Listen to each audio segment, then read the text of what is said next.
Yeah. Hi, everyone. Thanks for joining Charlotte Meetup today.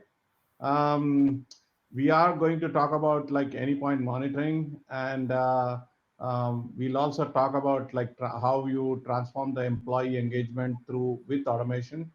At the end, we have trivia. Please don't miss the trivia because you have a chance to win a MuleSoft course.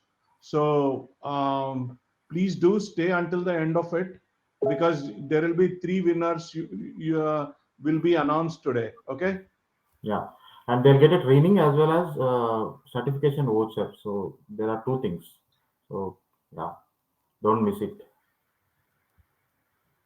Yeah. Hey Subhash, one of the participants is saying that like he's not able to get in. Okay, Uh, I'll work with him. So you can take over the presentation. So I'll uh, work with him. Yeah. So I'm you, stopping my. should I ask him to reach out to you? Yes. I'll. Okay, So I'm stopping my presentation. You can take over. fantastic.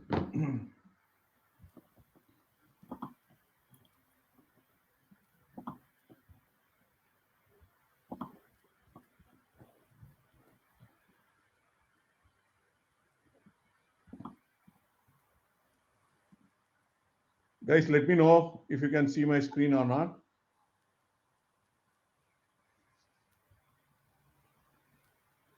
You We, guys can see my screen? yes. Okay.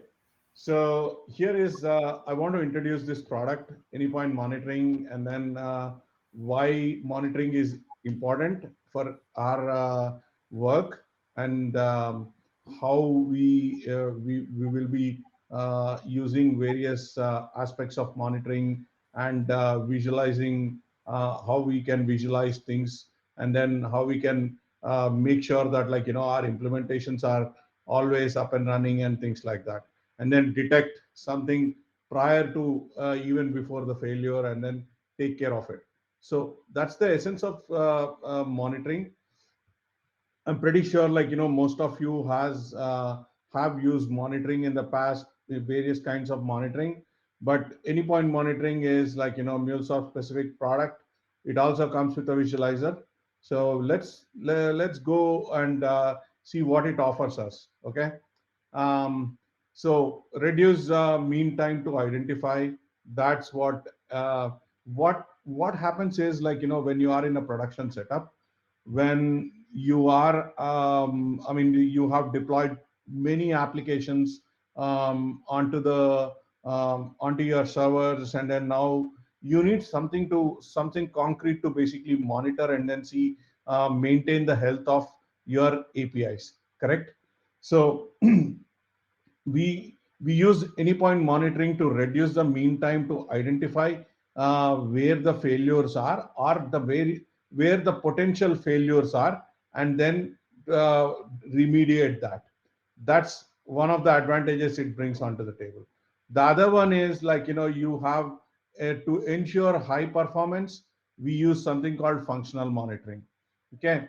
And then make more informed decisions. That's what you do with any point visualizer. So those are some of the things which it brings onto the table, right? Now, let's look at like any point visualizer, what it is basically, and then what kind of value add it brings onto the table, and then how we can visualize our APIs and then our API-led network, and also identify where the failures are, and then look at various aspects, why it is failing, what is the reason for it, and it also brings a lot of other features. Let's take a look at it. Displays it displays, like I mentioned, it displays any point application network graph, and then these graphs can explore your application network. Provides a very real-time graphical representation of your APIs, Mule applications that are running and discoverable. Okay, variety of use cases, you can do architecture, you can do troubleshooting, and then you can also check your policy compliance. So these are some of the use cases which I would deep dive into and then talk about with respect to visualizer.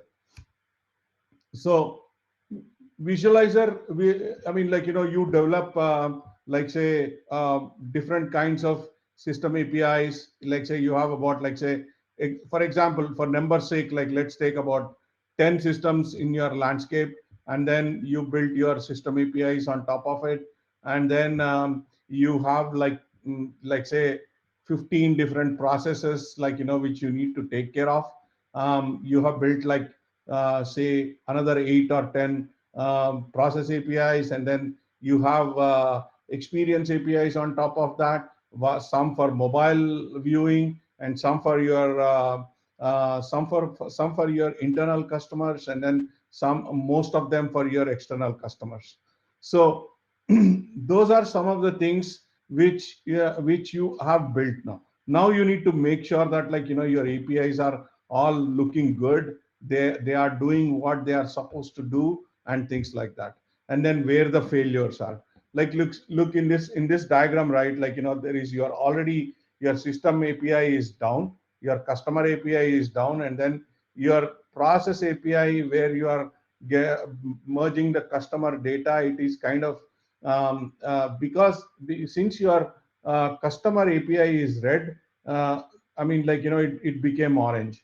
Now you need to look at, like, by looking at it, you can actually go deeper and then see where the actual failure is, and then that's how you can detect it.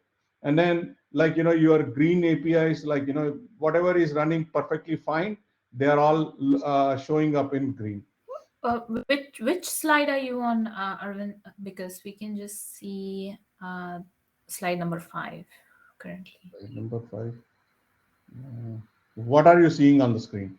Any point monitoring overview and visualize. Hold on one second, let me see why Okay, it is there you not. go. Yes, Now you can see it. yes, we can.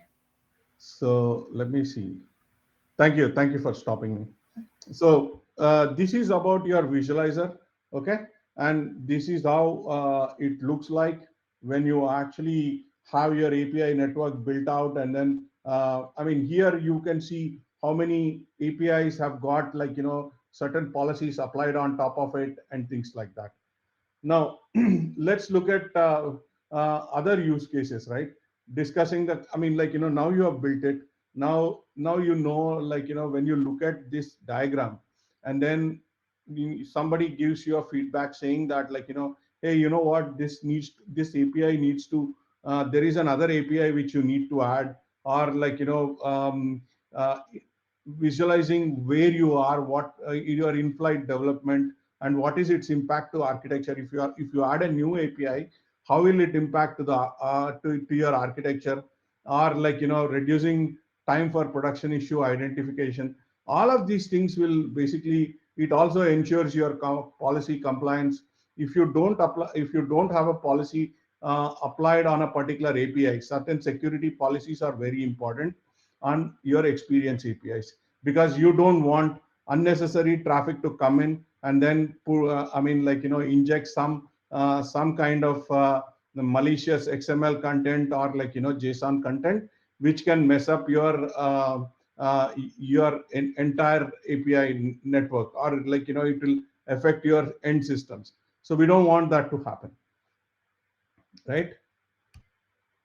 So you can do all of these, like, in terms of how many connections you have, what are your inbound connections, what is your average response time, and what is your average throughput, average CPI utilization. There are, like, a number of things you can find out from here. And then it will also show you a graph, and then in the you can also build your dashboards, and then present it to your executive management. So those are some of the things which visualizer brings into play. And then here you're seeing, like, what are the different errors occurred in, like, last 30 minutes or last 1 hour. And then it will tell you what are all the different how many times each API failed. See, you see 9, 9, and 9. because this API failed 9 different times, and that statistic is coming out of this one. And here is pretty another complex thing. And then what are my policies applied here? I mean, we are looking at client ID enforcement, and I mean, there is another automated policy, IP blacklist. That is what we have taken as an example here for this particular customer API. And then these are all the different policies you have, and then you can pick and choose, easily identify which policies are missing, and then you can alert your architecture team or development team to apply those policies. And some recommendations here, right? You can create layers, tags, and then friendly names, traditionally aligned to API-led model, tags, form, grouping services, nodes, and all of that. And then you can also use those configurations, and you can actually, I mean, automate all of this monitoring, visualization in your through your CI/CD. Also create and share, encapsulating the needs of personas, holistic projects, environments, departments, and you can do lots of many different combinations here. What is, now we looked at any point, looked at visualizer. Now let's talk about any point monitoring. Why monitoring is essential for us? Can anybody answer why monitoring is essential, and then what kind of monitoring you guys have done in the past? Arvind, are you still on slide 10? What is slide 10? I'm on slide 17. Hold on one second. Okay. I think you need to, yes, keep clicking. I think I need, what I need to do is I need to share my entire screen. Just give me a minute, okay? That is the reason why it is getting messed up. Can you see this slide 17 now? Yes. Okay. What does, can somebody tell me if you guys have done monitoring with respect to MuleSoft, and then what kind of monitoring have you guys done in the past, and then what kind of advantages it brought to you? So the we will be using, This is in the chat. sorry. They can share their questions or experiences in the chat window. Yeah, that's perfectly fine. And then we can take like 5 minutes to actually go through the chat, and then if any questions are there, I'll basically try to answer. If I cannot answer here, then we will basically send out an email to you guys. Fair? So we use monitoring to kind of do application performance monitoring, the log management, and then we can also derive some custom metrics and then events. So we are going to look at what. So MuleSoft has two different kinds of offering, and then it sells its license as Platinum and Titanium. Platinum is the base version kind of a deal, where it gets you application metrics, functional monitoring, and basic alerting. And then with respect to log management, it does basic logging and basic log search. And custom metrics, the basic custom dashboards and things like that. And then infrastructure monitoring, the shared monitoring for monitoring infrastructure. Okay. And then when you go to Titanium version, these are all the additional kinds of monitoring it provides actually. This is very comprehensive list, and you can look at the slide, and then most of the times I actually did basic alerting, and then also we did distributed log management, and also some kind of flow metrics, and reports and all of that in my experience. So we even developed the custom dashboards for some customers. But it all depends on, like, what your customer asks, and then how you want to basically present various aspects of monitoring to your customer. Application performance monitoring here, you have I mean, like, you can, there are like 80 plus different out of the box metrics available. You can do inbound traffic, outbound traffic statistics, application performance data, message failures, JVM insights, and then infrastructural statistics. And then your dashboard will look like this. And in your flow metrics, like, there are 14 different types of, like, flow metrics you can bring on board. And then application can have multiple flows, and then you can pinpoint, like, poorly responding flows. See, I mean, by doing flow metrics, right, you can actually identify low performing performing flows, and then see how you can modify them and then optimize them. So that's one of the advantages it provides you.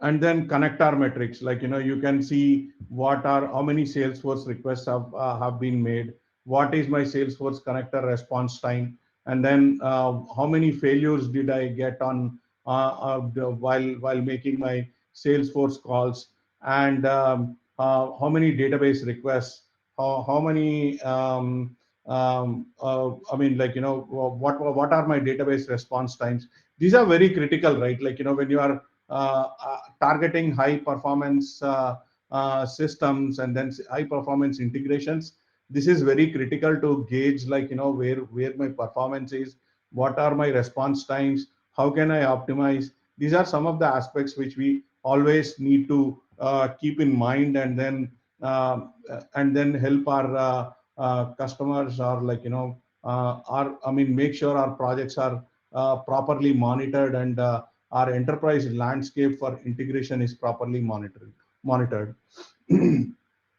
There is basic alerting. In your basic alerting, it gives you the message count, message error count, it gives you CPU utilization, thread count, memory utilization, various other things. Like, there are about, like, if you use platinum, if you go with platinum, you get up to 50 per org. If you are using titanium, then you get, like, 100 basic alerts per organization.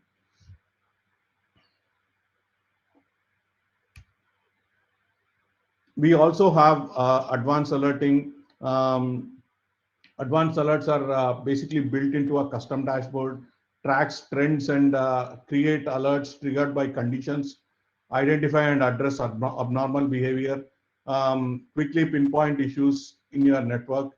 Up to 20 advanced alerts per org is what you can configure. And you can also generate lots of reports. Uh, I mean, like, conditions for alert types, like, you have all these things, like, which you can use any of these things. If you are using API manager, you go and check for the request count, response codes, response times, policy violations, and things like that. If it is runtime manager, you will do a CPU usage. We all probably might be doing in our on our projects on today's date: deployment failed, deployment success, excess event traffic threshold, worker not responding. These are all the things, like, we do it day in and day out. And we can also generate reports, and then compare application health and performance quickly, analyze resource utilization, sort and adjust time range, and then you can also drill down, and all of that good stuff. This is, like, basically test APIs in production to prevent failures, measure API performance in real time, ensure application network uptime, and prevent system failures before they happen. So this is one of the things, like, which we should be using monitoring in our enterprise landscapes, because that will save a lot of time, and it also saves a lot of money for your enterprise. And when you detect your problems upfront and then fix those problems. Let's talk about, like, some custom metrics and custom events. um, Visualize your application data in the way you want it. Custom dashboards are based on about like 60 different metrics available out of the box. Provide instant visibility into performance of your applications. Run detailed analysis of your network and tells you what where the issues are, and lot of those things. Okay, advanced custom dashboards, like, you can actually build your code. I mean, like, there is a custom you can use this particular custom business events thing, and then you can actually create that. Advanced reporting, business insight, multi-dimensional metrics, dynamic values for event specific insight, and configure out of the box connector and all of that.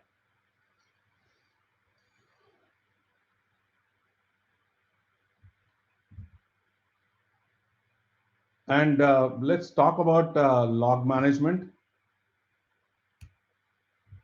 So basic logging, I mean, Cloud Hub, I mean, you all know, like, when you use Cloud Hub, like, you can store only 100 megs of data per application per worker, or up to 30 days. So, I mean, whichever limit is reached first. I mean, a lot of times what happens is, like, when you run your application, if you want to go back and then check a data for, like, what happened during the day, sometimes you won't be able to do that in the lower environments. So this is one thing, like, there is no, it provides basic search capabilities. No log aggregation is possible here. Okay, and then we have distributed log management, where you can use a query builder to filter the log data, view aggregated logs of multiple Mule applications, and then quickly and easily pinpoint the root cause of the problem. Okay. And you have advanced log search. These are all the various parameters, like, you can build a query, or, like, you can save your queries. You can save that search as a query. I mean, save your query as a search. And also you can filter, like, based on these different criteria listed out here. Depends on log type, log level, environment type, environment class, and then name of the application and various other things. So this is something, I mean, generate logs real time via configuration only. That's why it's called codeless logging. Extract data outside any point via proxies, and search across the logs with log management, and things like that. um, I mean, this is log warehousing is something like, you can create a real-time search tier, and then like, you can also have a log warehouse tier, like, where you are pushing the data from your application logs into that warehouse. And let's talk about the log tokenization. This is something very important. Basically, when you are dealing with, like, PIA and PHI data, you need to kind of, like, encrypt the data, and then encrypt in transit, and at the same time you have to encrypt at rest. So this is a great solution for PHI and PIA data, sensitive data and multi-cloud. Removes the sensitive log data from the scope of compliance. So that's why this log tokenization is a very important feature. And I mean, you can also monitor your infrastructure. um, Basic infrastructure monitoring is provided on platinum and hosted on a shared infrastructure. The customer data is isolated via multi-tenancy constructs. Data is stored in US East if you are using Cloud Hub. Cloud Hub stores again up to 100 megs of data per application per worker. Okay, and then this is all dedicated monitoring, dedicated monitoring infrastructure, high performance, high frequency data collection, increased storage capacity, and custom data retention and location. So choice of geographical storage location, either you could do it in Virginia or you could do it in Frankfurt for when it is Cloud Hub. Flexible hyperscale data storage, 200 gigs per production core and then 50 gigs per pre-prod cores. If required, additional storage in 1 terabyte increments can be purchased. That's an additional cost again. We probably need to check with MuleSoft to kind of get that going. I'll open up for questions. Couple of questions. Couple of asked. So one question, let me read out, Arvind. Yeah. So suppose the limit of alerts are 20 or something are allowed. If you want to configure more alerts than allowed by default, how to do that? You have to. I mean, that's basically licensing, right? Licensing is restricting that. Okay, so you have to buy more licenses. Correct. Correct. That's absolutely right. Okay, hope Chakrathar got the answer. So next question is from Lisa is, can all these data logs from anypoint monitoring or custom metrics can be ingested to Splunk as well? Yeah, you already have the Splunk I mean configuration where you can send all your logs into Splunk, Elk, or like Elastic, whatever log aggregation software you're using. Okay, okay. I hope we answered Lisa. Coming to another question from Chakrathar, can we configure alerts from logs as well? Alerts from logs.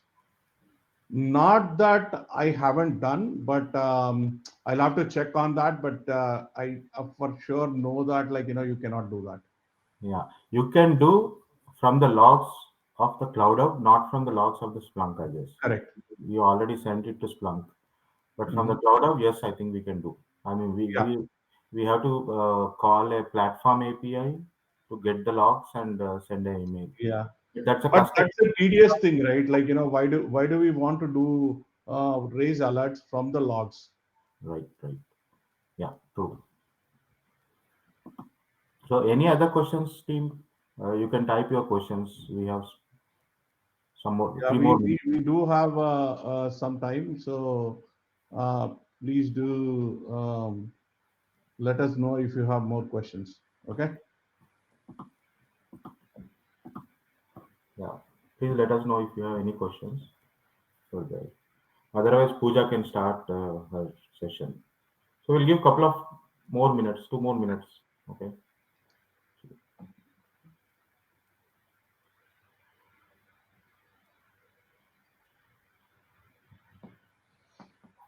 No questions, it seems.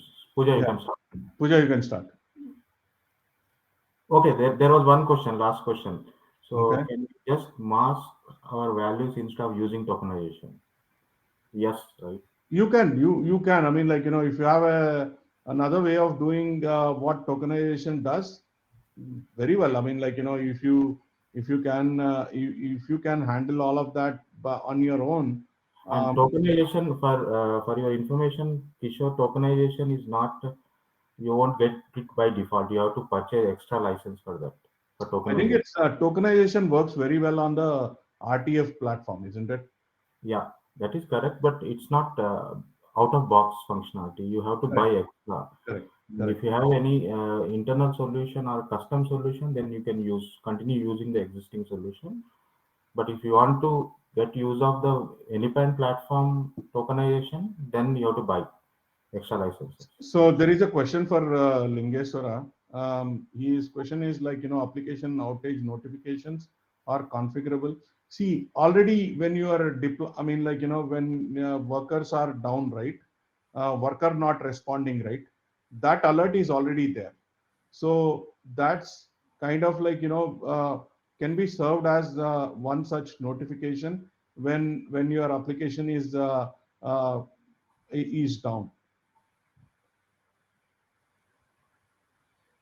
I'm not sure, like, can we unmute him for him to ask the question? Let me try.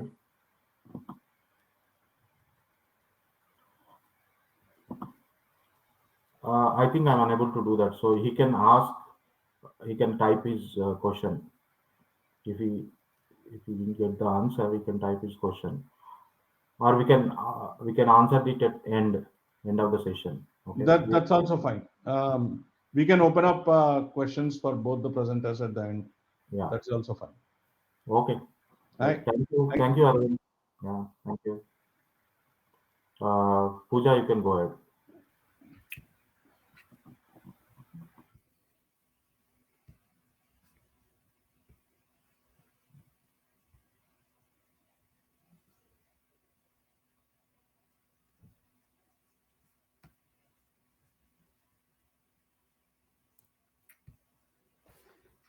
Can you see my screen? Your screen. And I'm audible, right? Right. All right. Perception matters, whether it's you, your employees, or your customer. Everybody is looking for an experience, not just a product or a paycheck. Hi, my name is Pooja Kamath, and I am a cloud integrations lead at Collabra. And today I would like to talk about transforming employee engagement with automation. And for this presentation, I want to talk about why employee engagement is important. What are the current challenges that affect employee experience, and what is the negative impact of disengaged employees?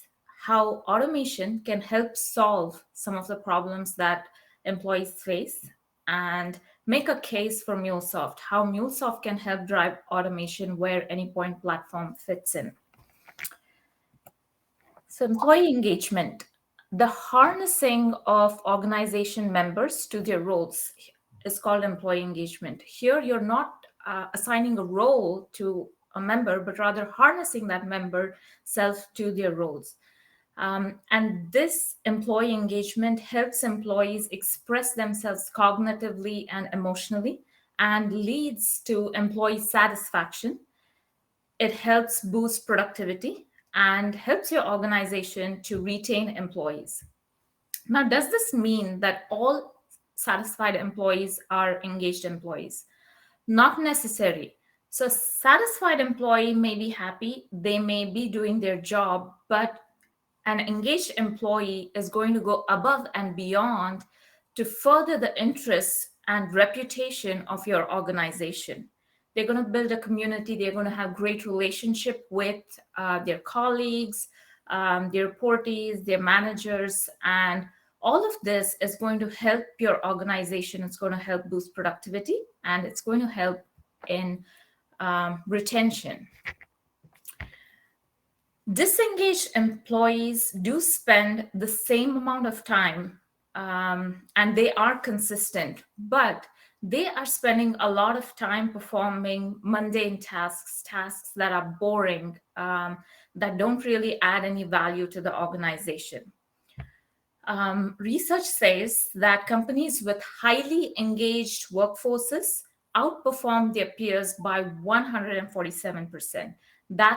That's a good number, right? And around 87% of employees around the world are not engaged. And there are economic consequences to employee disengagement. It leads to over $7 trillion in lost productivity. And that's a lot, right? There is direct economic impact of having disengaged employees. Let's look at what are some of the key drivers of employee engagement. Wanted a job. They were looking for job satisfaction. They had a boss and during that annual reviews, they focused on weaknesses, how to turn them around into strengths. Today, people want purpose. They want to do something meaningful. They want to be known for what is unique about them. And this is what drives employee engagement. Also, they want to have relationships with their managers, especially managers and leaders who can coach them into shattering that glass ceiling and move on to the next phase of their career. And this is who drives employee engagement.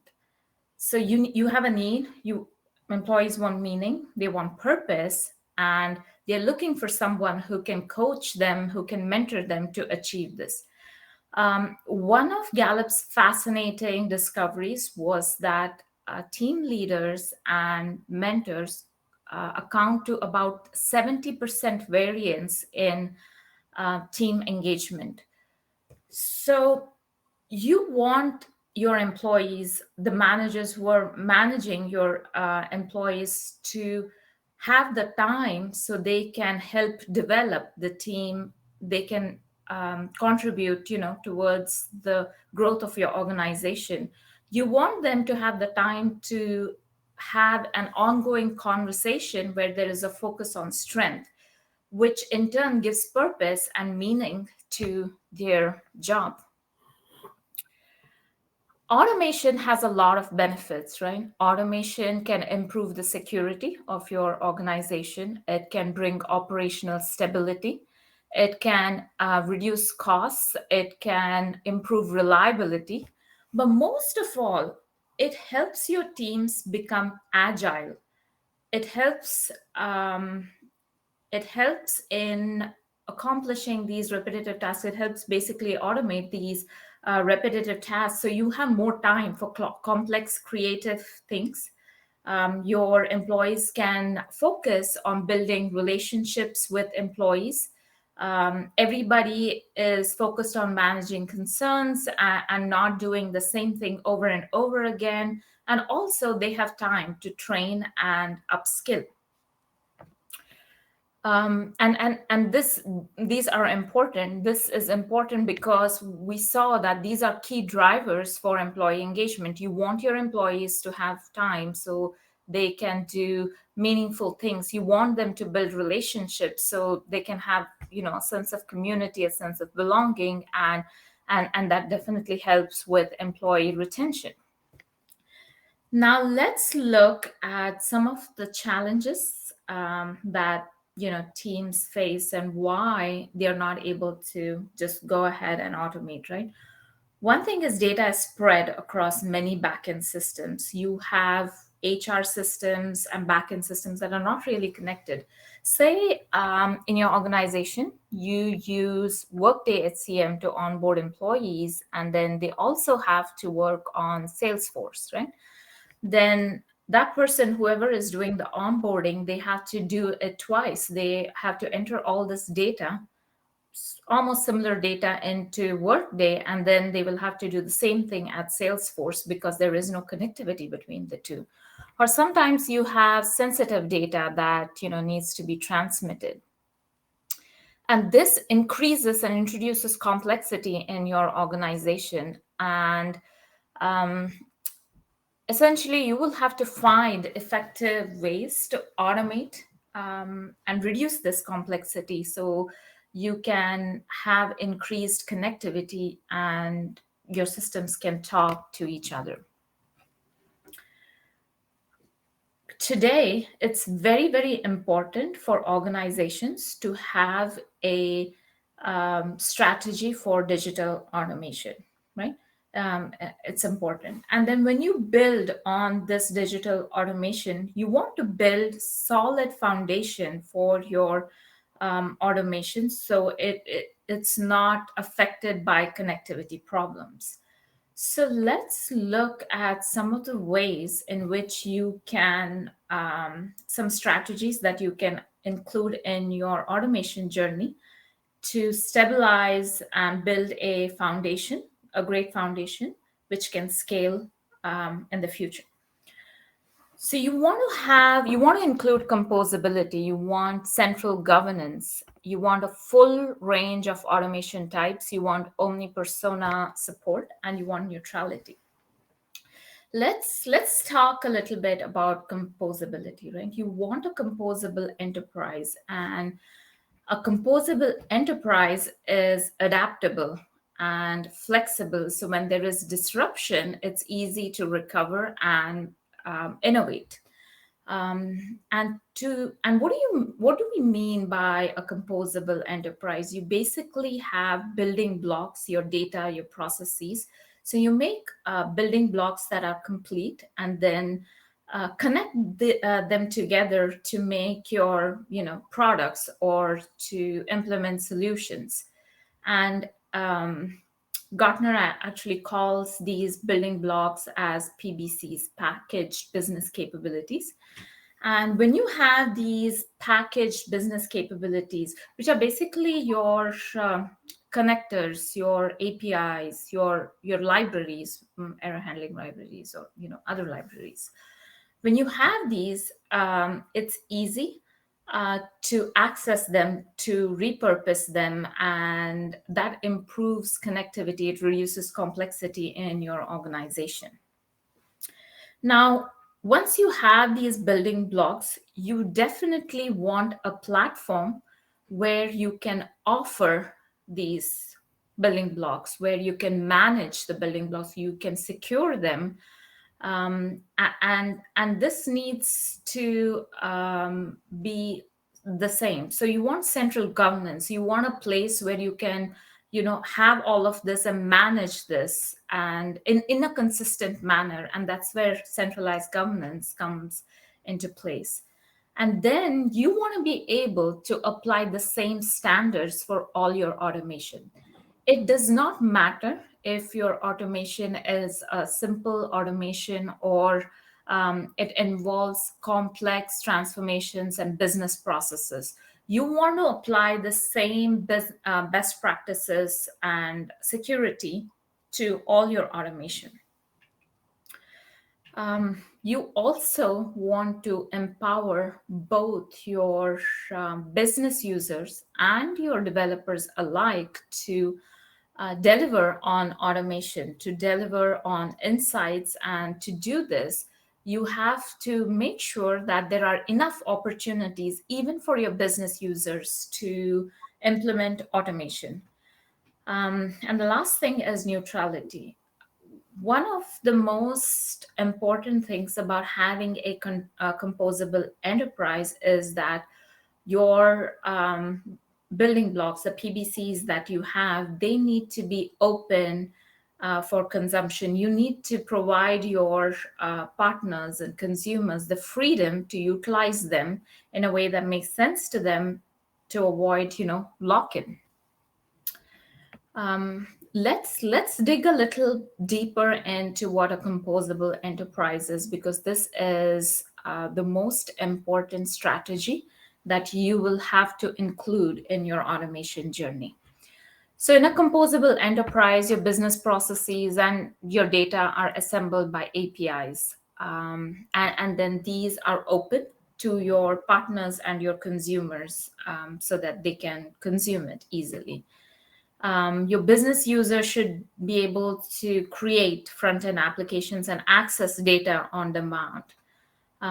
You want to be capable of accommodating new workloads on demand. Basically, it needs to be scalable. So tomorrow, if you have a need to handle more volume, to service more users, then you shouldn't have to tear down what you have built, but rather extend and scale what you have built. So you need to have the architecture and infrastructure that is highly scalable. Also, you cannot always apply a top to bottom vision. You should also look at how to decentralize assets, your core assets. And then security is very important, and it needs to be baked into each of these individual pieces that you are then going to connect to deliver solutions. And let's look at how Anypoint platform fits in. So to have a successful automation strategy, we know that we need to set up a composable enterprise. We need to have central governance. We need to have omni-persona support. We need to have neutrality, and it needs to support a full range of automation types. In any point platform, the platform allows you to design your assets, and then you have an exchange where you can deploy these assets and make it available for other consumers to consume these assets. And then you have API manager, where essentially you can manage these assets that you have. You can apply security to it. You have audit management, where you can perform audits. You have log management, where you can access the logs to feed it into whatever systems, like we just saw. Also, if you look at how MuleSoft applies API-led connectivity, and API-led connectivity is the most important thing that drives a composable enterprise. You have an opportunity to decentralize all your core assets. So you can surface data that is present in these core assets and make it available to your enterprise, where you can build process APIs that can then talk to these system APIs and create canonical models that make sense for your organization. Can have these transformations that again make sense for your organization, and present it to your experience layer, basically your innovation digital products. So Anypoint platform helps you to implement a full stack microservice, right? And this forms a connective tissue across an integration of microservices that forms a connective tissue across a microservice architecture. We also looked at, some of the key points in a composable enterprise where we wanted to be scalable, where Anypoint platform definitely helps with that. After this, I want to go over a few use cases, right? We looked at why employee engagement is important. We've established that it's important. It's important to have satisfied employees. It boosts your productivity, helps with employee retention. And what is it that you need to make that happen? You want to reduce repetitive tasks. You want to help your employees so they can focus on complex tasks. So what is available in MuleSoft that can help you start, right? I've picked out 2 templates. There are a lot more available, but I've just picked out 2 that show how some of the repetitive tasks can be automated. And then at the end, I'm going to go over a case study based on Salesforce's Worker 360 API, how they solve their employee hire problems. So this first template that I have, that is a Workday Worker to ServiceNow request broadcast template.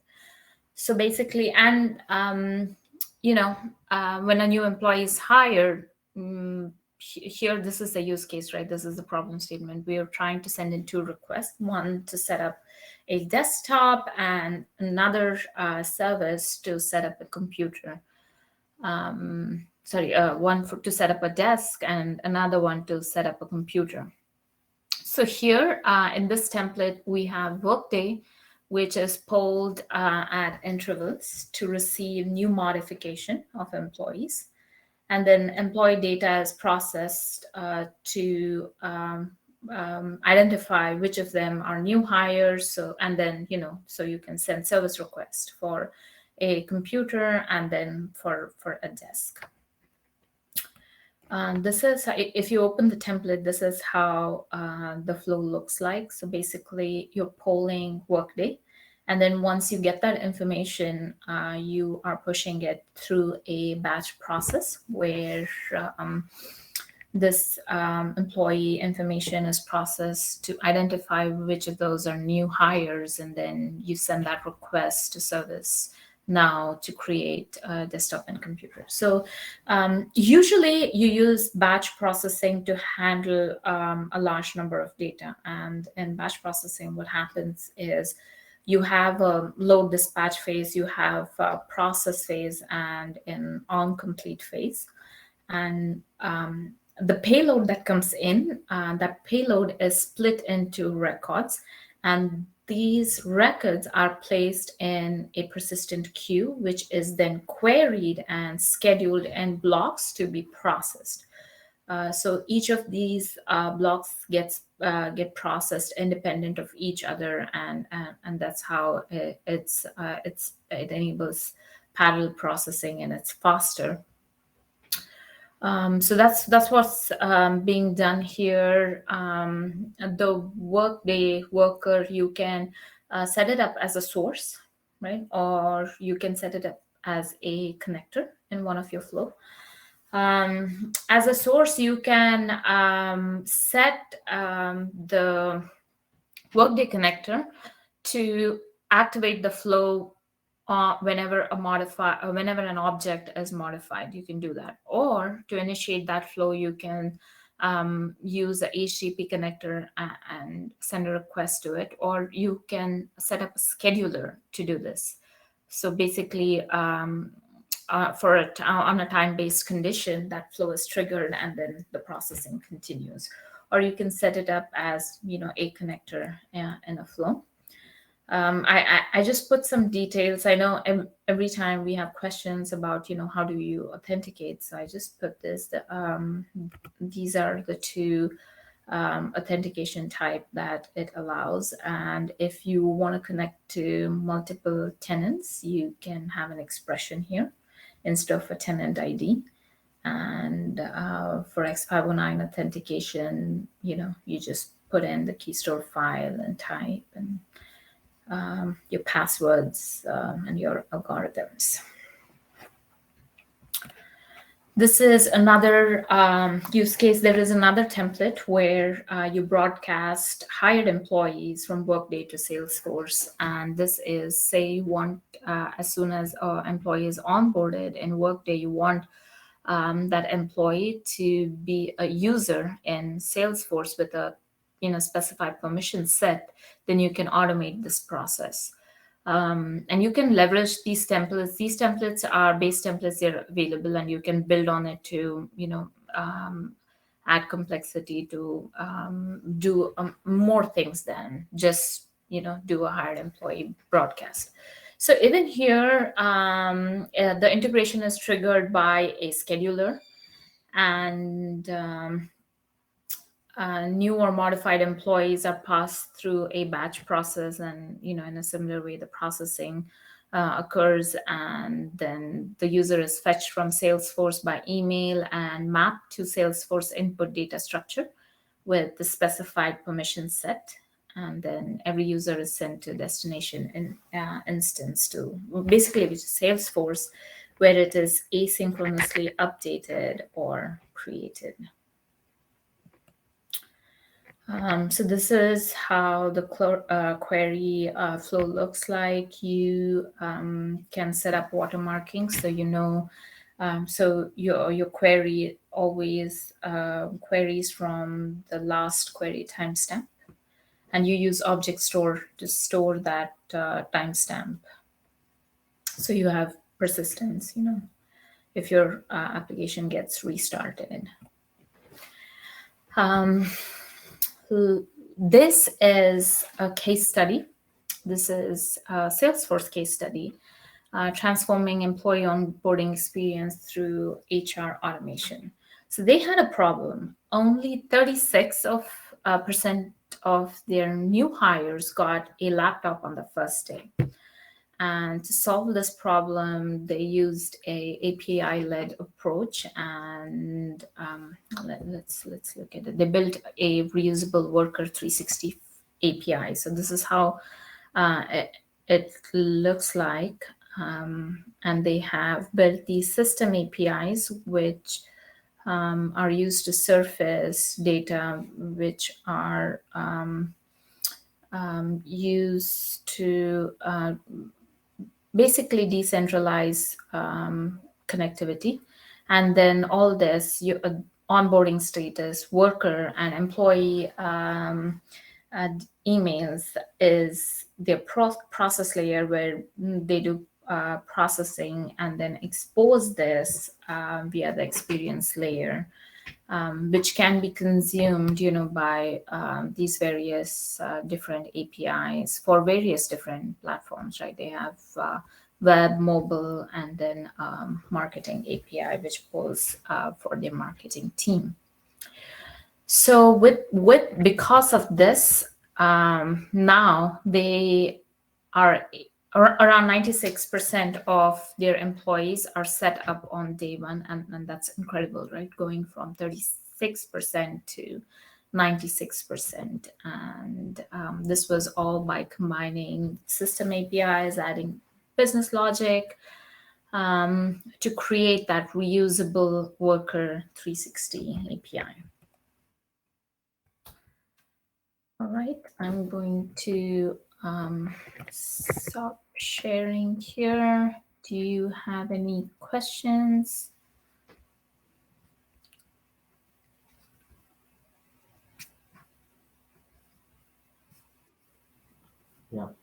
Yeah, Pooja, it was a nice session. I think we don't have any questions as of now, but yeah, anybody can type their questions now.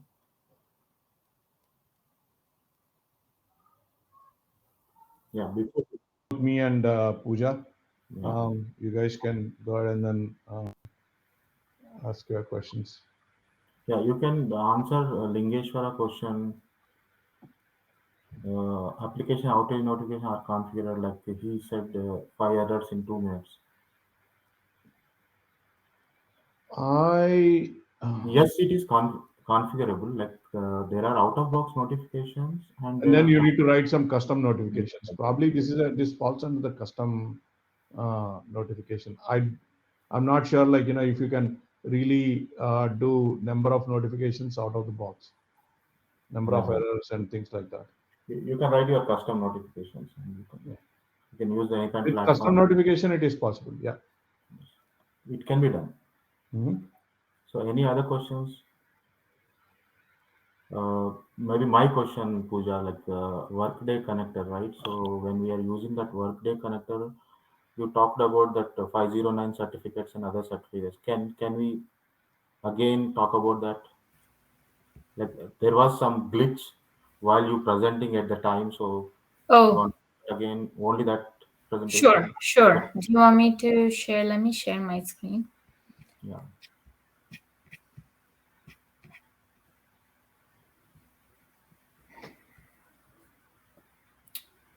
All right.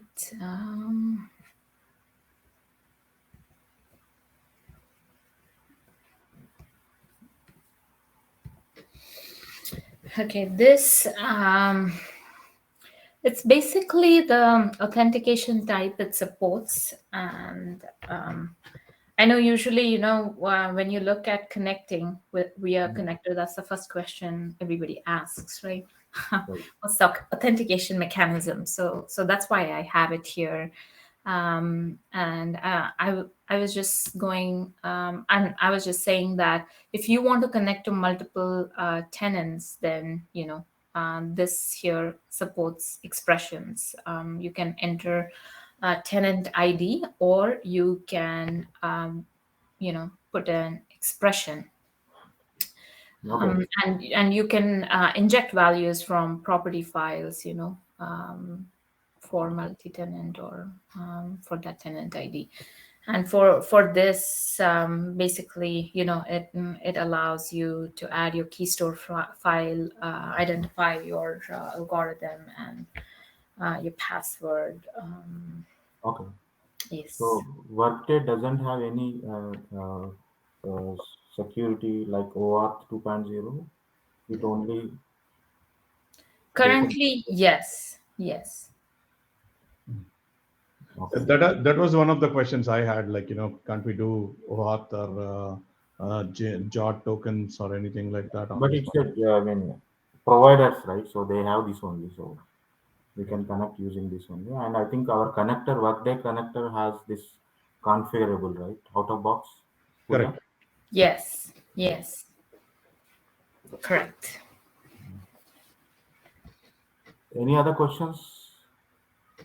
Guys, ask questions. Like, we want you guys to ask more questions. Yeah, that's We fine. I feel think. like we didn't do a justice to our topics. I mean, like, No, it's after office. I think it will be long weekend next weekend. So definitely people want to close get the out of this computers and place. do their yeah, Get yeah. out of this place. They might be screaming inside their hearts, like, let me go, man. I mean, like, why are you? But hopefully from next meetup onwards, we can do in person. I think it might be the last virtual meetup because everything is opening Yeah. back.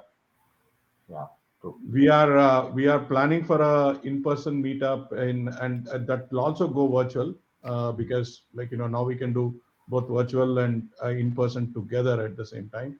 Right. So that said, we are planning for our first in-person work meetup towards end of March, or, like, beginning of April. Okay, yeah. So I think we can go ahead with our trivia. Okay, Yeah, fantastic. you can just open.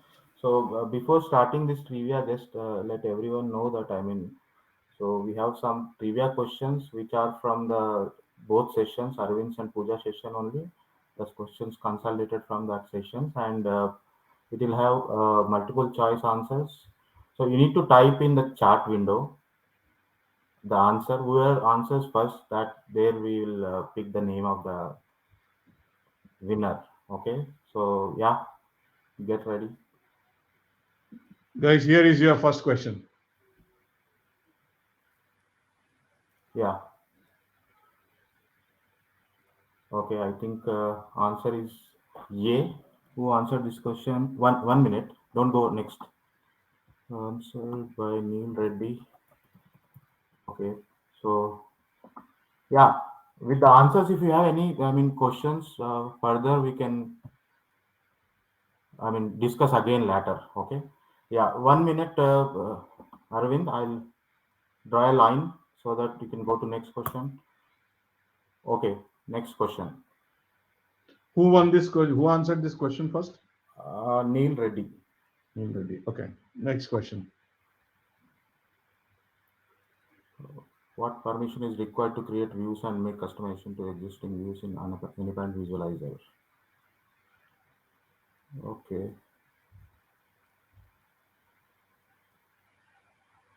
I think answer is B, answered by Neil. Okay. Uh, Again, answered by Neil. 1 minute. You can go to next question. Subhash, if Neil is answering everything, like, then we'll have to see who is answering next also. Next, yeah, I noted it down. Lisa answered next. Yeah, Okay, okay. so Fantastic. Next mm, one.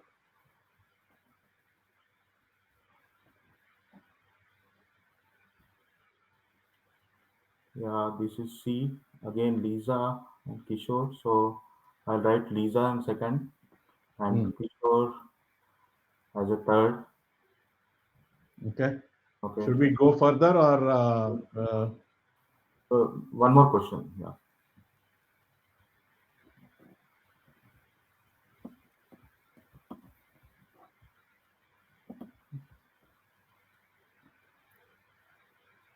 I think same. yeah, B. let's do all the questions, and then we will see, we will rank after that. Is that okay? Okay. Here Kishore answered. So anyway, Kishore is already there in our list. Okay. Yeah. Yeah. Then 1 minute before next question. 1 minute. 1 minute.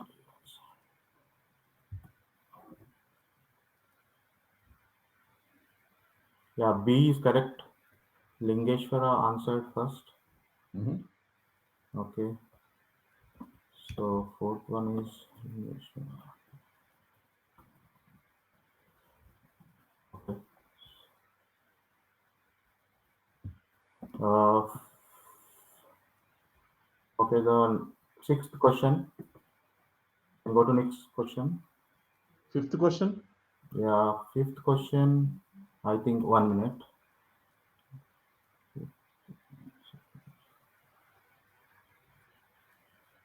Fifth answer it is A, I guess. Composability. Correct. Right, Pooja? Right. Okay. Answered by Neil again and Kirtidara. Okay, so I'm writing the already Neil's name is there. Okay, so I think we can stop now. Yeah. I think Neil, Lingeshwar also yeah, answered. yeah, yes, three.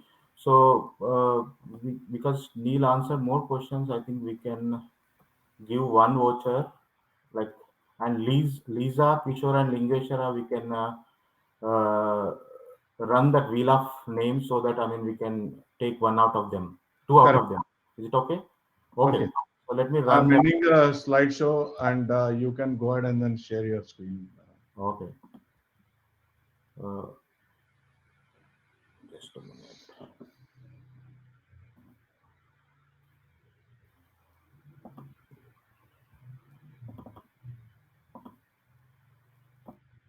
Yeah. So Lingeshwara. Second name. What is the second? 1 minute. I have the name. So Lisa. Okay. So, let me run the spin.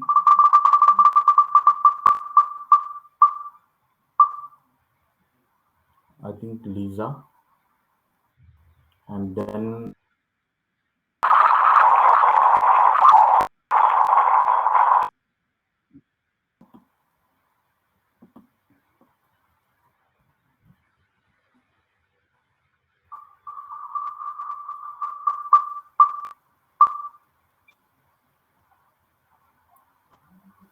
yeah, Lingeshwara.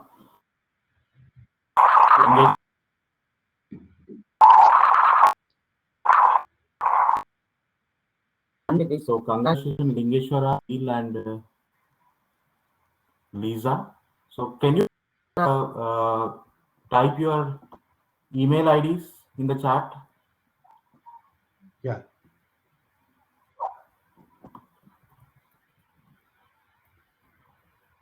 Yeah. So Arvind, can you go and the conclusion, give the conclusion about that our community and all the last pages if you have. Yeah. Do I have to share the slides again? Yeah, the last slides. Okay. Okay. Fantastic. One Lisa, second, can you please. also please send your email? Lisa and Lingeshwara. Okay, I got Lingeshwara. Yeah, I got everybody. Okay, guys. Thank you all for joining us, and then making our meetup successful today. Um, Basically, I mean, share. We will kind of share the pictures on LinkedIn, and then we will also post the video recording. Okay, and then you can send feedback to me. There is a wrong name here. Just ignore that, but you can send your feedback to me and Subhash, and not to me but Subhash, because I presented today. So please feel free to send out your comments to Subhash, and then also please do join for more meetups at Charlotte. So that's all I wanted to say. And then I am looking for more presenters out of this group. I mean, if you have a topic to present, if you want to present to in our next meetup, please feel free to send your topic and your send your topics so that we can accommodate you guys. Okay. Hey, one of the ask from Sujata, would you mind to summarize the question and answers? Want to do that, Arvind? Yeah. Whatever we discussed so far. Yeah. 1, 2, 3, 4, 5. Yeah. Just summarize the questions and answers. Like, So first one is architecture. yeah. So because it's not troubleshooting and policy, this must be architecture. The Correct. real, yeah. And second one is the visualizer editor. That is the rights you need in order to kind of like, make customizations to your existing views. Okay. Okay. And the third question is RTF. You can only use tokenization feature as out of box feature on runtime fabric. Um, and your fourth question is like custom metrics connector, where this is what you will use to kind of define your capture your business metrics in your Mule applications to build business dashboards. Number Okay. 5. Number 5 is composability. That is which of the following is, yeah, I mean, monolithic, nobody, I mean, we don't apply automation on monolithic. And then the choice C is just a distractor there. And then like, composability is the right answer. Okay. Thank you very much, guys. Hard luck for whoever not won this today, but we'll every once in 2 months we'll have a meetups, and next time better luck. Thank you for joining. Hope to see you again. Thank you. Thank you, Pooja and Arvind, for a great Thank you. presentation. Thank you, Thank Subhash. you. Have a Thank wonderful evening, guys. And then thanks so much for joining us. Thank you you. too. Thank So you. I'll be sending the details to the emails who won this. Thank you.